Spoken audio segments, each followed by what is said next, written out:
Lord, please bless my plans today. Lord, salamat sa isang magandang araw.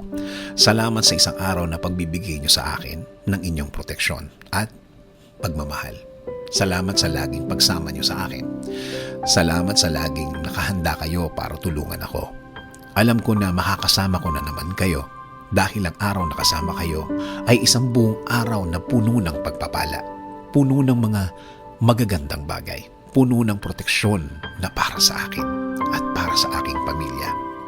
Panginoon, marami po akong gustong gawin. Marami po akong naiisip na gawin sa araw na ito at sa mga araw na parating.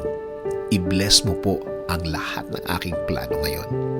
I-bless nyo rin ang bawat bahagi ng aking plano. I-bless nyo po ako ng mga ideas, mga bagong bagay na pwedeng gawin na gusto kong gawin, Lord.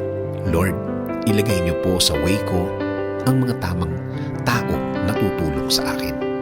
Ilagay niyo po sa aking buhay ang mga tamang tao na magiging guide ko na pwedeng i-share sa akin ang mga learnings na nasa kanila, mga bagay na nasa kanila, mga bagay na natutunan nila sa kanilang mga buhay.